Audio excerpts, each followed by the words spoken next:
Assalomu alaykum hammaga. Bugungi 15-elementimiz fosfor haqida gaplashamiz.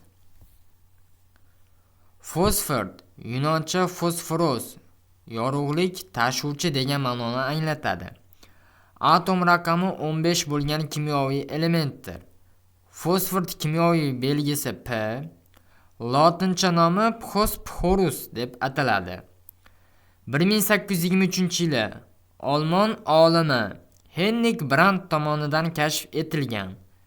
Xarakteristikasiga keladigan bo'lsak, atom raqami 15, atom massasi 31, normal sharoitda fosfor qattiq, rangi qizil yoki oq kumush rangda bo'ladi.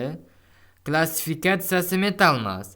Elektron manfiyligi 2,2, qaynash temperaturasi 550 Kelvin yoki 277 Selsiyda bo'ladi.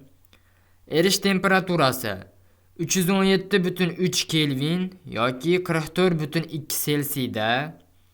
Zichligiga keladigan bo'lsak, 1,823 gram taqsim santimetr kub bu oq fosforniki. 2,34 gram taqsim santimetr kub bu qizil fosfornikini tashkil etadi. Endi kristal panjarasini ko'radigan bo'lsak, kristal panjarasi mana shunday tuzilgan. Bu yoqqa o'tadigan bo'lsak, fosfor kimyoviy belgisi P, atom tartib raqami 15, nisbiy elektromanfiyligi 2,2, atom massasi 31, elektron konfiguratsiyasi 3s2 3p3. Endi tasviriga o'tadigan bo'lsak, oq fosfor yonuvchan bo'lganligi uchun suv ichida saqlanadi. Mana rasmini ko'rishimiz mumkin. Mana shu oq fosfor, mana bu suv.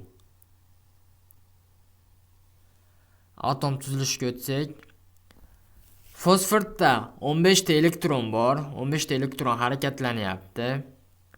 Atom markazida 15 ta protoni bor va 16 ta neutrondan tashkil topgan mana. Bugungi o'rganadigan ma'lumotlarimiz shulardan iborat. Fosfor haqida darsimiz tugadi.